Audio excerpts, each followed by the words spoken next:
On va voir comment on peut mettre éventuellement un calque de réglage qui va éclaircir, surtout pour les parties sombres, pour nous aider à savoir où il faut dessiner, bien que ici, sur cette image, ce ne soit pas très nécessaire, mais comme ça, vous voyez comment on le fait. Donc, dans la palette des calques, vous allez en bas mettre un calque de réglage de type niveau.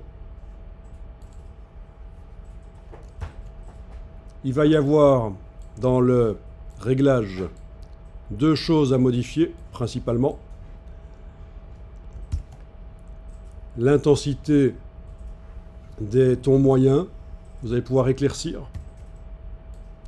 Donc ce qui va nous dégager surtout les parties sombres là, ça va pouvoir aider pour dessiner. Et vous allez pouvoir éclaircir les parties sombres aussi avec cette partie-ci. Donc les deux curseurs ici, bonne idée, ça va vous faire comme un effet de feuille de calque posée sur la photo, ça va vous éclaircir et les tracés seront peut-être plus faciles à créer comme ça. Ce n'est qu'un calque de réglage qui va rester le temps de faire le tracé. Après, on l'enlèvera.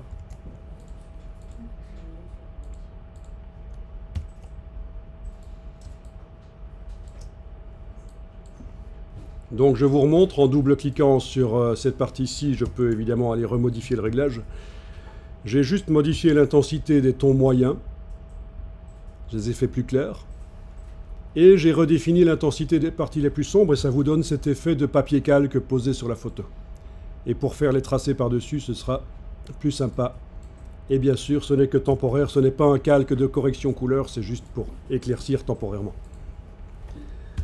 Alors quelque chose que je n'ai pas testé ici, c'est voir si Photoshop ne s'en sortirait pas pour trouver lui-même la silhouette de la camionnette.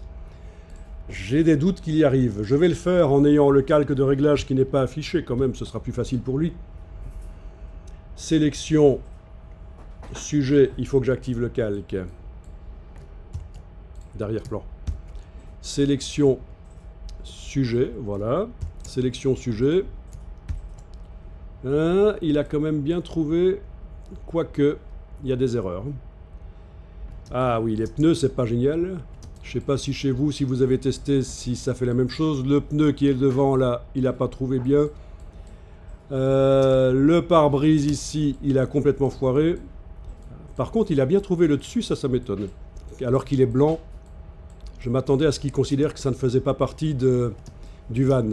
L'arrière ici qui est très clair, brûlé, c'est brûlé, on dit que c'est brûlé quand les parties les plus claires d'une photo, le détail a disparu. Et à l'inverse, quand dans les parties les plus sombres d'une photo on ne voit pas plus le détail, on dit que c'est bouché. Comme ça vous avez les termes, brûlé, bouché. Bon, comme beaucoup d'automatismes, ça peut fonctionner, mais quand ça ne fonctionne pas, ça va vous prendre un temps fou pour essayer de corriger la chose et ça vaut mieux, il vaut mieux à ce moment-là faire tout manuellement. On va faire la chose manuellement. Donc on va désélectionner, sélection, désélectionner. Je vais réafficher le calque donc qui a failli, ce sera plus facile. Quel est le calque qui doit être activé quand je fais le tracé? Peu importe. Parce qu'en fait ça va se passer dans la palette des tracés qui est indépendante. Vous allez chercher la palette des tracés, menu fenêtre, tracé.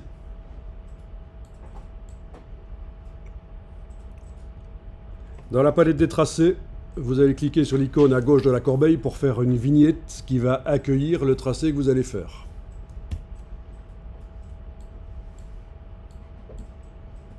Bien, alors je vais vous montrer et vous allez pouvoir faire le boulot. Donc, moi je vous conseille de ne pas le faire tout de suite et de regarder la méthode. C'est l'erreur habituelle. Franchement, ça fait pas mal de temps que j'explique comment faire des tracés vectoriels et je peux vous dire que l'erreur habituelle pendant les formations, c'est que au lieu de regarder comment il faut faire, on fait en même temps que moi. Mais sauf qu'on ne fait pas ce que je fais vraiment et à la fin, c'est un truc pourri qui arrive chez vous et chez moi, c'est bon. Donc, il vaut mieux regarder d'abord. Donc, dans la palette des tracés, la vignette qui va accueillir le tracé, elle est activée comme ça. Parfait. C'est important. J'active donc la plume dans la palette des outils. Il y en a d'autres derrière. C'est la plume vraiment vectorielle d'origine historique que j'utilise. Je n'utilise pas plume libre. ou autre. Après, vous pourrez vous amuser avec ça, mais je ne vous conseille pas, en fait, ces deux outils. Mais pourquoi pas? Ils sont là. Adobe essaye toujours de dire que oui, c'est compliqué, mais on a amené une amélioration, sauf que ça ne marche pas toujours très bien, ces outils. Ok.